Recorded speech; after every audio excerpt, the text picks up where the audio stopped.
All right, guys, in today's brief video, I want to talk to you about my beef or the problems that I have with nicotine pouches like ZYN. And spoiler alert, it has to do with the form of nicotine that they use. Not all nicotine is created equal. And we're going to look at products like ZYN. We're going to look at Tucker Carlson's new product coming out, the ALP nicotine pouches. We're going to review the Lucy nicotine pouches. We're also going to have a discussion about Nicorette gum and nicotine toothpicks and the form of nicotine that they use. And the main product problem that I have with a product like ZYN, or as you're going to hear from me shortly, a product like ALP pouches, is the type of nicotine they use. They use a very specific type of nicotine salt. They use nicotine bound to tartaric acid. And this form of nicotine is very addicting. It hits your bloodstream faster and it exits your bloodstream quicker than your traditional nicotine that you would find in like even a chewing tobacco product. And I would argue that this makes the risk of abuse much higher compared to nicotine that we see traditionally found in a gum or a nicotine cessation product. Now, I am going to talk to you guys as well. Look, I in no way, shape, or form would condone using nicotine in general. There are supplements out there available that can give you similar cognitive benefits without the risks of nicotine, right? We even make our own products here on our channel.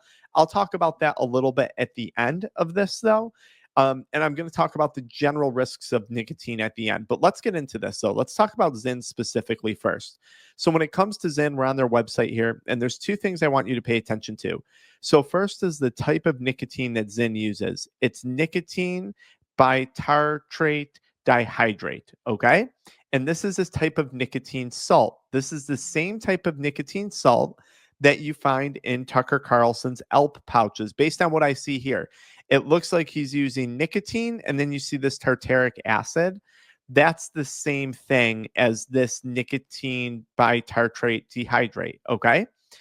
Not all nicotine pouches use the same type of nicotine salts.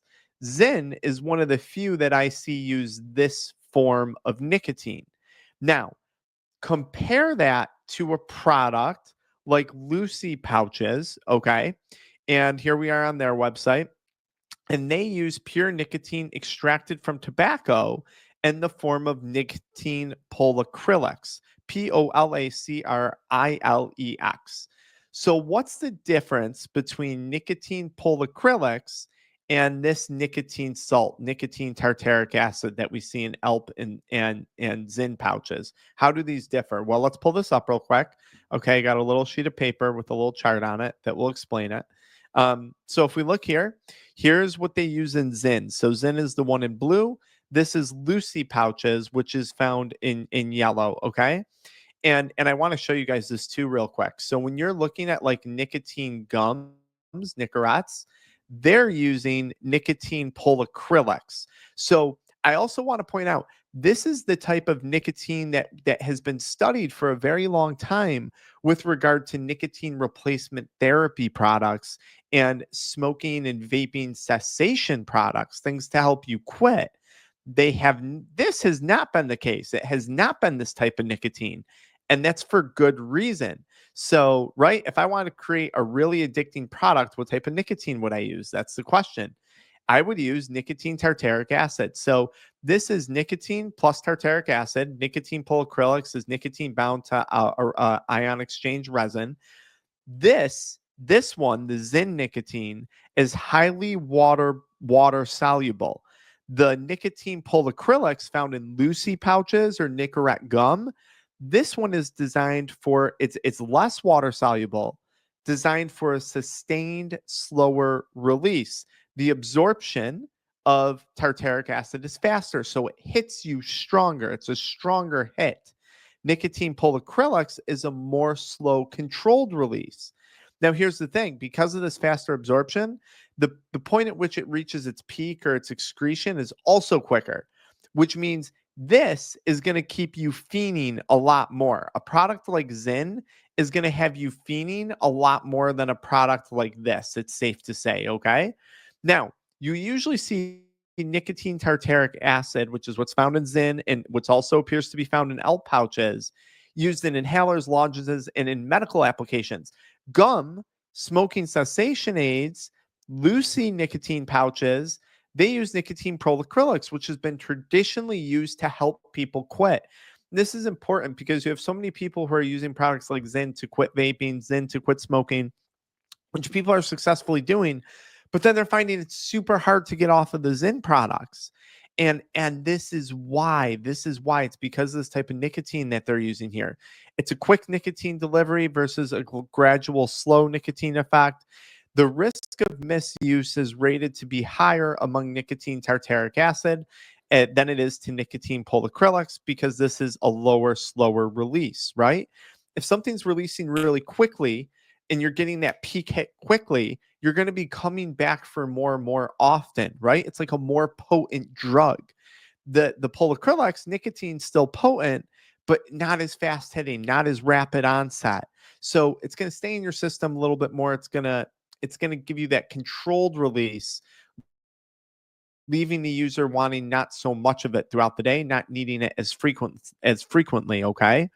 So if we look at this, nicotine tartaric acid, ZYN and ALP pouches, fast absorbing nicotine salt, rapid and precise nicotine delivery for pharmaceutical settings. Okay, for pharmaceutical settings. Nicotine polyacrylics, slow controlled release, ideal for nicotine replacement therapy, helping to manage cravings without intense nicotine spikes. You're getting spikes, you're getting these, it's not good. This is why so many people, I believe, are having problems with things like ZYN and products like that, as compared to your traditional nicotine replacement therapy products or other brands of pouches that use nicotine polyacrylics. Okay. I think we're making a hyper addictive product with this. All right. Now, there's something else to keep in mind about this too. So let's go back to our nicotine pouch review here. Let me pull this up. All right. So when we look at ZYN, another thing I want you guys to be aware of, official sweetener that they use, which is Ace K. Um, you can just go read about the side effects of Ace K. Okay, it's also this aspartame potassium. That's another way to list it. But the 2013 study used for 40 plus weeks led to cognitive impairment and reduced memory. That's interesting for those of you who might be using nicotine to enhance memory. I think that's worth consideration. It may increase the risk of chronic inflammation by screwing with our gut bacteria, activating pro-inflammatory factors, and interfering with functional metabolites, whatever that means. Weight gain because of its potential impact on blood sugar levels and gut microbiome changes, which if you know anything about the gut microbiome, that has the ability to like impact every area of health. Now look at this. Other reported side effects of ACE-K: nausea, headaches, mood problems, liver and kidney impairment, and even problems with eyesight. Now here's my problem with ZYN and ACE-K. People might be consuming Ace K in candies and soda pops and things like that, and even in some gums, chewing gums, which would have similar absorption to a nicotine pouch. But what's the impact of Ace K in a pouch like ZYN being used all day long, getting directly absorbed into your bloodstream? Because remember, Ace K in a soda drink, if you drink soda with the Ace K in it, it has to go through your gut first and then into your bloodstream.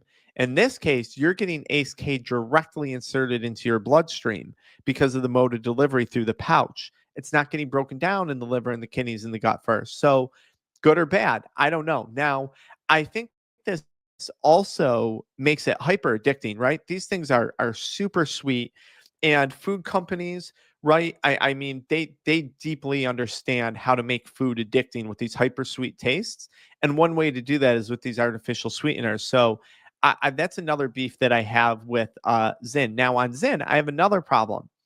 ZYN is it's a dry pouch, right? And these dry pouches tend to lead to dry mouth. Okay. Now, if we take a look at this, we just repopulated some risks of dry mouth here. Oops, wrong document here. Let me see if I can find it. Okay, right here into this Word document. So, what are some side effects of chronic dry mouth? Okay. Oral health issues, risk of cavities, gum disease, plaque buildup, bad breath. No one wants bad breath. Trouble speaking because of dry mouth, difficulty chewing and swallowing, altered taste, uh, uh, uh, mouth ulcers, fungal infections. A lot of people don't know this, but candida, things like thrush, this can be caused from chronic dry mouth. If you're using ZYN all day long, And at the very least, maybe hopefully you're using like a biotine or some type of mouthwash to help with dry mouth. You're increasing your risk for all of this stuff over time. Reduced digestion. Remember, your saliva has enzymes in it that help to break down food and prepare it for your gut and your GI tract. That could be a problem. This could result in nutritional deficiencies, which all this could lead to a reduced quality of life. And lastly, sensitive teeth and gums. I know a lot of people who have sensitive teeth and gums from using a product like ZYN. Now, ZYN is also a dry pouch.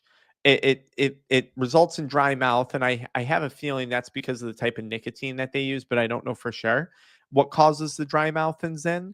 Um, but going back to this, it's a dry pouch. So a dry pouch is going to have, in my opinion, a greater risk of gum irritation. And you can kind of see that. That's been documented when you look at dry versus moist snus or snuff, or however you want to pronounce, not snuff, I'm sorry, snus or snus, however you want to pronounce it. Um, but when you look at dry portions, there's literature to say that that's more irritating to the gum tissues and can lead to greater gum recession and gum irritation and potentially long-term gum damage, which could result in, those precancerous changes. So I have a lot of beef with the fact that this is also a dry pouch as well. Now, Tucker Carlson, it looks like they're doing moist pouches, which I think is a good thing.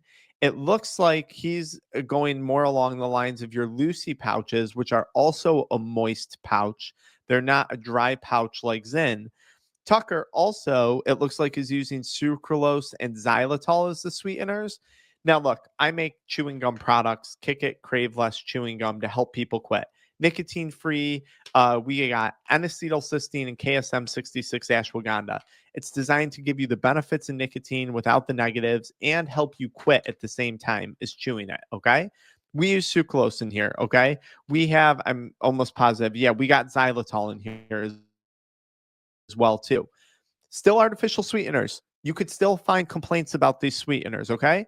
But in my opinion, and I think most literature would agree, less problems than your aspartame or your ACE K containing artificial sweeteners. So I like that Tucker Carlson, it looks like, stayed away from aspartame and ACE K. I like that he's doing a moist pouch and not a dry pouch. But, I'm not crazy about assuming he is using a nicotine salt. I'm not crazy about that. Now, I could be wrong. I'm just reading his ingredients here. These haven't been released yet. This is just what I gather based on his ingredient list. Now, if we go over to Lucy, I like because they have 4 milligrams, 8 milligrams, and 12 milligram nicotine pouches, which you might be like, 12 milligrams, that's crazy. That is high. But remember, this is a slower hitting, slow release to nicotine. A 12 milligrams in, a 9 milligram ALP pouch, that's crazy in my opinion. Okay. 12 milligrams of nicotine polyacrylics, not really as outrageous as one may think. And I like this more too, because most people are using this for that nootropic effect. So let's say you're using it to write emails or study. In theory, you want a slower releasing nicotine. You don't want a fast releasing nicotine. And I would argue too that the fast releasing nicotine salts are probably responsible for more anxiety and more issues like that, central nervous system problems, than your traditional nicotine polyacrylics, which is found in nicotine replacement therapy products, which, by the way, this is not a nicotine replacement therapy product. They just happen to use that form of nicotine in it, the same type of nicotine that you find in Nicorette gum. And if you guys are using this for like cognitive stuff, look, you're talking low milligrams of nicotine, 2 milligram, half of a 2 milligram piece of Nicorette gum. Maybe you're doing a 4 milligram Lucy pouch. I don't mess with salts. I don't like salts. I'm not going to touch it. I don't know. I would love to see the literature comparing the salts from a nootropic standpoint to nicotine polyacrylics, because I think you'd get very different results. And I think you get very different negative side effects too, especially when it comes to mood and focus and stuff like that. Now, obviously, Nicorette gum has been around for a long time. Okay. You can get original, you can get unflavored. That would probably help to avoid some of the aspartame or artificial sweeteners that they use in here. The other thing to keep in mind too, guys, nicotine toothpicks. Okay. There's two major brands out there. This one's Pixatine. They have an unflavored toothpick. They also have like a tobacco flavored one and a mint flavored one. They got 3 milligram toothpicks containing nicotine. You also have another brand, just Google nicotine toothpicks. You'll pull it up that has 2 milligram nicotine containing toothpicks. This is probably a pretty safe bet. You don't want to destroy your teeth. You don't want to poke your gums or tear up your gums because that will lead to problems down the line. That repetitive damage could have a lot of negative implications. But sucking on a nicotine toothpick, chewing on it gently and lightly, this might be a reasonable delivery method compared to some of these other things. And if you're sensitive to flavorings and artificial sweeteners, maybe you go in or you're worried about the potential negative side effects of those things, you might want to go in and get a unflavored 3 or 2 milligram nicotine toothpick. Now you're satisfying the oral fixation, you're getting nicotine from a nootropic standpoint, and I think you're diverting a lot of the other risks here. And I am 99% positive, and I hope I am, because otherwise I shot myself in the foot, that these companies also use nicotine polyacrylics. I'm 99% positive they don't use nicotine salts. But you could email the company and ask to be safe on that. Now, all right. So now look, at the end of the day, there's still problems with nicotine. Nicotine is addicting. You get addicted to a drug that stimulates dopamine and you abuse that drug over time, it's going to lead to a dopamine deficit. And we get into a state of dopamine deficit, you're at risk of experiencing things like anhedonia, a lack of joy in life. You can experience demotivation. Nicotine reduces blood flow to our brain and to our joints. Whether you're using nicotine pouches, smoking cigarettes, using nicotine toothpicks, surgeons don't like doing surgery on people who use nicotine because of the decreased rate of healing time in the bones. Okay. They usually tell you got to quit for like 6 to 8 weeks before they'll do surgery. Nicotine is controversial when it comes to the gut microbiome and some of the literature coming out on that. Nicotine is a central nervous system stimulant. It can put your body into fight or flight mode. Okay. This over time, when chronically abused, can negatively impact things like cortisol. This can negatively impact focus. You go from nicotine helping you focus to nicotine becoming the focus. And this is addiction. This is dependence. Now you can't do anything without nicotine. This is the problem with nicotine in general. Okay. We make a product here. You can find it on YouTube shopping. As someone who once loved using nicotine, I made a replacement. It's nicotine free, tobacco free, stimulant free. It's Kick It Crave Less chewing gum. It contains ashwagandha and KSM 66. It contains KSM 66 ashwagandha and NAC, N-acetylcysteine. NAC helps to reduce cravings, helps with brain fog. KSM 66 ashwagandha behaves kind of like nicotine. It stimulates the noradrenaline pathways. It helps with focus. And at the same time, it gives you that reduced anxiety and that calming effect. So I combined KSM 66 ashwagandha and N-acetylcysteine into a chewing gum so it helps with oral fixation. Unlike a capsule, you're now bypassing the liver and you're absorbing these ingredients directly into your gum line. You use this chewing gum the same way you would use a ZYN. You chew it up into a gum, tuck it in between your lip, suck on it a little bit, chew on it, suck on it, chew on it, suck on it, chew on it. Let the saliva, let that buccal absorption through your gum line occur, and you're going to get like really good absorption rates of the ashwagandha and the N-acetylcysteine compared to using capsules. We sell a 30 count bottle, a 90 count bottle, and a 390 count bottle, so a 3-pack. The 3-pack is meant to last 90 days. That's the gold standard for quitting smoking, quitting vaping, quitting an addiction. The 90 count bottle, which is here, is meant to last a month. It's about a month for dopamine levels to rebalance after quitting. And then we have the 14-day 30 count trial size, which is meant to last about 2 weeks, which is typically the most difficult period of time for people quitting. And check this out. If you guys wind up buying that, it comes with these deep breathing necklaces if you get the 90 count or the 3-pack, or you can buy these separately. And basically, there's a little piece in there to limit and restrict airflow. So it's another thing to help with deep breathing and kind of mimics taking a hit off of a vape. It's just air, but it helps with that oral fixation as well. All right, guys, I hope this video helps. I hope it was informative. I hope you check out our products, okay, if you're trying to get off of nicotine once and for all. Our products are great. I'm going to have a piece of this after I wrap up today's video. And that's it. I hope you learned something today. If you liked it, please subscribe. Please follow along. I try and give unbiased stuff on here, despite the fact that I'm trying to help you guys quit. All right. Until next time.